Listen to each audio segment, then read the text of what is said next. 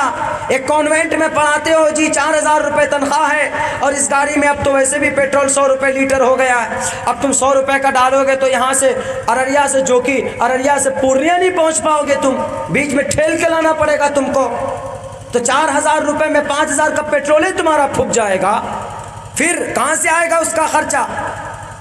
وہ بہت شرمندہ ہوا، پورے جو اس کے رشتہ دار آئے ہوئے تھے وہ بہت شرمندہ ہوئے۔ ہم نے کہا کہ یہی چیز نہیں ہونی چاہیے، انہی خرافات کی وجہ سے، انہی چیزوں کی وجہ سے آج عائشہ جیسی بہنیں خودکشی کر لیتی ہیں، آج سائمہ جیسی بہنیں خودکشی کر لیتی ہیں، آج گلناز جیسی بہنیں خودکشی کر لیتی ہیں۔ ہمارے نوجوانوں، ہمارے ساتھیوں، میں آپ لوگوں سے یہی گزارش کروں گا، میں آپ لوگوں سے یہی التجا کروں گا کہ کچھ بھی ہو خدا را اپنے جہیز کو اپنے سماج سے نکالو، اپنے اندر انقلاب پیدا کرو، اور اپنی شریعت کو بچانے کے لیے قرآن کے اوپر لگے ہوئے الیگیشنز کو دور کرنے کے لیے تعلیمات کو، نالج کو حاصل کرو۔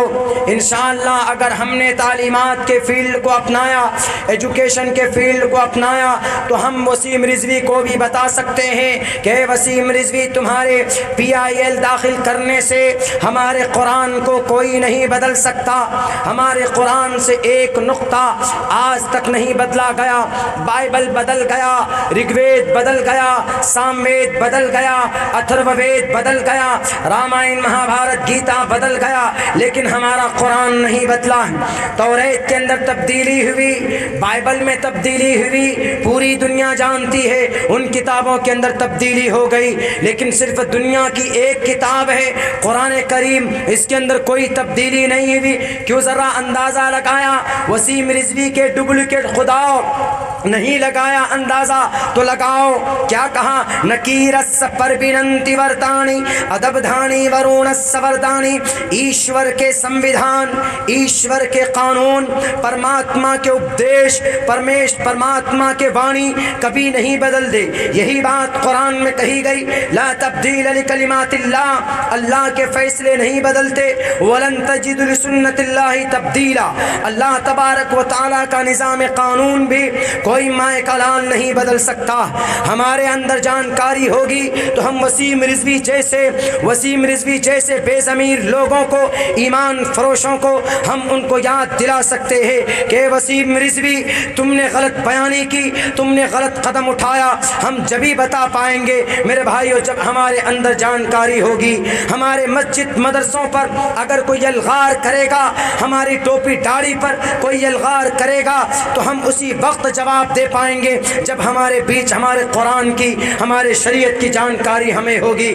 آپ RSS کے نوجوانوں سے پوچھو، ان کو ان کا لکش معلوم ہے، آپ BHP کے نوجوانوں سے پوچھو، ان کا سنکلپ موجود معلوم ہے، لیکن اگر نہیں معلوم ان کا ٹارگیٹ، ہمارے مسلم نوجوانوں کو ان کا ٹارگیٹ معلوم نہیں ہے۔ میرے نوجوانوں، میرے مسلم بھائیوں، فری فائر گیم سے نکلو، موبائل کی دنیا سے نکلو، واٹس ایپ کی دنیا سے نکلو۔ خدا کی قسم، دنیا کی سب سے بہترین قانون، نظام شریعت اللہ نے آپ کو دیا ہے۔ دنیا کے مذہب کی تعریف ان کے گرو کرتے ہیں، لیکن اسلام کی تعریف اللہ تبارک و تعالیٰ نے خود سے کی ہے۔ ان الدین عند اللہ الاسلام، اللہ جس مذہب کی تعریف کرے اس تعریف کو کوئی اس کی برائی نہیں کر سکتا۔ ہاں، وقتی طور پر کچھ ظالم لوگ، کچھ برساتی مینڈک ڈگڈگی بجانے کے لیے آئیں گے، جھوٹ بولنے والے جھوٹ بولیں گے، لیکن ان کا دفاع کرنے کے لیے ہمیں اور آپ کو کھڑا ہونا ہوگا۔ اگر ہم اسی طریقے سے خاموش رہے تو آپ پر الزام لگتے ہیں تو آپ کیا جواب دو گے؟ جیسے ہمارے بھائی صاحب نے ابھی بولا کہ بھارت کے اندر مسلم سب سے پہلا امپیرر کون تھا؟ بابر بادشاہ تھا۔ نہیں میرے بھائی، بابر بادشاہ ملک ہندوستان کا سب سے پہلا مسلم امپیرر نہیں تھا۔ سب سے پہلا مسلم امپیرر کا نام، مسلم بادشاہ کا نام بھارت کے اندر آپ کو بھی پتا ہونا چاہیے، اور ہمارے نرسمہانند سرسوتی جی کو بھی معلوم ہونا چاہیے، اور ہمارے اتر پردیش کے ہمارے لال بھجکر کو بھی معلوم ہونا چاہیے۔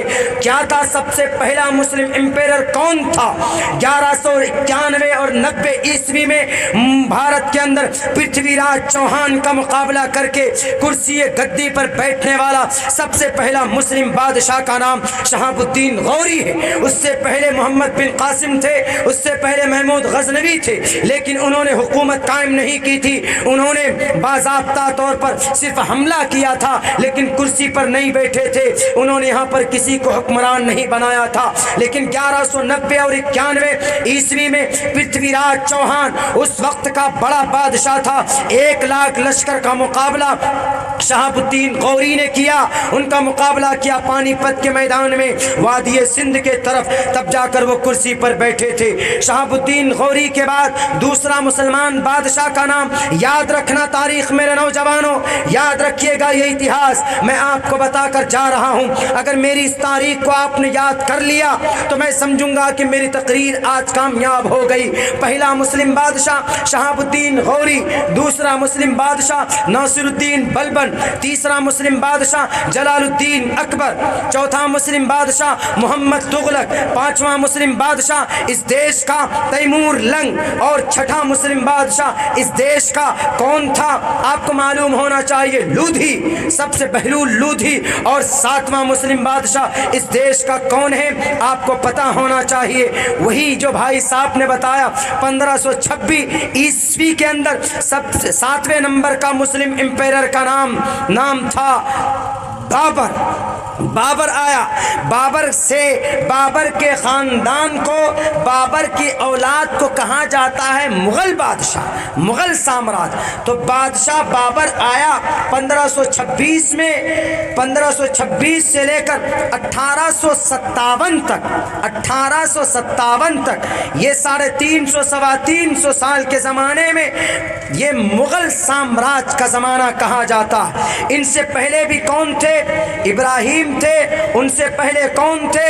ان سے پہلے تیمور لنگ تھے، سادات جس کو بولتے ہیں، ان سے پہلے کون تھے؟ ان سے پہلے محمد تغلق تھے، ان سے پہلے کون تھے؟ ان سے پہلے آپ کے اس بھارت کے اندر ان سے پہلے ناصر الدین بلبن کے بعد جلال الدین تھے، ناصر الدین تھے، اس کے بعد تھے شہاب الدین غوری۔ 2 بادشاہ ایسے گزرے ہیں، محمد بن قاسم، اس کے بعد محمود غزنوی، انہوں نے حملہ کیا ہے اس دیش میں، انگریز نہیں، اس وقت کے ہندو حاکم کے خلاف، لیکن انہوں نے حکومت نہیں قائم کی تھی۔ یہ تاریخ مسلمانوں آپ کی ہے، لیکن ایک بات یہاں پر آپ کو بتا دیتے ہیں، یہ جو بولتے ہیں نا نرسمہانند سرسوتی جی کہ مسلمان بادشاہ نے آیا جہاد کر کر اسلام کا پرچم لہرایا، آپ ان کو بتا دو کہ ان 750-800 سال کے مسلم امپیرر کا جو زمانہ ہے، شہاب الدین غوری سے لے کر مغل کا آخری بادشاہ کون؟ بہادر شاہ ظفر، آخری بادشاہ مسلمان بہادر شاہ ظفر، جس کے بیٹوں کا سر کاٹ کر تشت میں بھیجا تھا انگریز نے بہادر شاہ ظفر کے سامنے میں، یہی دلی کشمیری گیٹ کے پاس ان کے 2 بیٹوں کا سر کاٹ کر تھالی میں سجا کر دیا تھا بہادر شاہ ظفر کو، اور بہادر شاہ ظفر کے ہاتھ میں ہتھکڑی ڈال کر رنگون کے قید خانے میں ڈال دیا تھا۔ تو آخر بادشاہ بہادر شاہ ظفر، پہلا بادشاہ شہاب الدین غوری۔ ان بادشاہوں کے زمانے میں کسی بادشاہ نے اسلام کا پرچار نہیں کیا، اسلام کی تبلیغ نہیں کی۔ تو اسلام کی تبلیغ کس نے کی جی بھارت میں؟ اسلام کی تبلیغ کی بھارت میں اللہ کے ولیوں نے، الا ان اولیاء اللہ، علماء کرام نے کی، اسکالر آف اسلام نے کی، ہمارے علماء کرام نے، جتنے بھی علماء تھے، دانشوران تھے، انہوں نے اسلام کی تبلیغ کی بھارت کے اندر۔ ہاں ایک بادشاہ جو 4تھے نمبر کا بادشاہ جن کا نام محمد تغلق ہے، اس محمد تغلق نے بھارت کی دھرتی پر، بھارت کی سرزمین پر اسلام کا پرچار کیا، وہ بھی طاقت کے ذریعے سے نہیں۔ علماء کرام کو کہا کہ اے علماء، مسجد میں مت بیٹھو، مدرسوں میں مت بیٹھو، نکلو باہر اور تبلیغ کرو اسلام کی، اور بتاؤ لوگوں سے کہ لوگوں اسلام دنیا کا سب سے بہترین دھرم ہے، اسلام کے اندر ایک اللہ کی عبادت ہوتی ہے، اسلام کے اندر نماز ہے، اسلام کے اندر زکوٰۃ ہے، اسلام میں عید جیسی تہوار ہے، اسلام میں عید الاضحیٰ جیسے تہوار ہے، اسلام میں ہمدردی ہے، اسلام میں سود کو حرام کیا، شراب کو حرام قرار دیا، اسلام کے اندر جھوٹ بولنا پاپ ہے، اسلام میں بدنگاہی گناہ ہے، اسلام میں زنا کو بہت بڑا جرم قرار دیا، اسلام میں چوری کی اجازت نہیں ہے، السارق والسارقۃ فاقطعوا ایدیہما، اگر کوئی زنا زنا کرے ہمارا نوجوان، کوئی رات کو 3 بجے اپنی گرل فرینڈ کو لکھ کر بھیجتا ہے ہائے میم آئی مس یو، اگر وہ پھر زنا کرتا ہے تو اسلام کہتا ہے کہ فجلدوا منہما الزانیۃ والزانی، اس نوجوان کو مار مار کر زمین میں سنگسار کر دو، ان کو زمین میں دفن کر دو۔ کون کہتا ہے؟ اسلام کہتا ہے۔ تو ہمارے محمد تغلق جو بادشاہ تھے انہوں نے کہا کہ مولانا عبداللہ جائیے اسلام کا پرچار کیجئے، نرسمہانند سرسوتی جی کو کہیے کہ نرسمہانند سرسوتی جی اسلام اچھا مذہب ہے، اس کو قبول کر لو، پڑھ لو اس کو تو تمہارا جیون ساکار ہو جائے گا۔ امن کے ساتھ، شانتی کے ساتھ کسی بھی مسلم امپیرر نے تلوار کے آدھار پر اسلام کا پرچار نہیں کیا 750 سال کے زمانے میں۔ اسی لیے ہم کہتے ہیں کہ یہ تاریخ بہت ضروری ہے۔ میرے بھائیوں یہ تاریخ آپ یاد رکھیے گا۔ وقت بھی چونکہ بہت ہو چکا ہے اور میری آواز بھی جواب دے رہی ہے، میری آواز اتنی کلیئر نہیں ہے۔ بہت بہت شکریہ۔ اللہ سے دعا کرتا ہوں کہ اللہ تبارک و تعالی آپ کے اس تعلیمی بیداری کانفرنس کو قبول فرمائے اور اس جلسے کی برکت سے اس علاقے کے اندر، اس گاؤں کے اندر ہمارے نوجوانوں کے بیچ ایک دین کی فضا کو عام فرمائے۔ میرے بھائیوں، میرے ساتھیوں، اسی کے ساتھ میں اپنی اسپیچ کو، میں اپنی تقریر کو ختم کرتا ہوں۔ بہت بہت شکریہ، جزاک اللہ۔ السلام علیکم ورحمۃ اللہ وبرکاتہ۔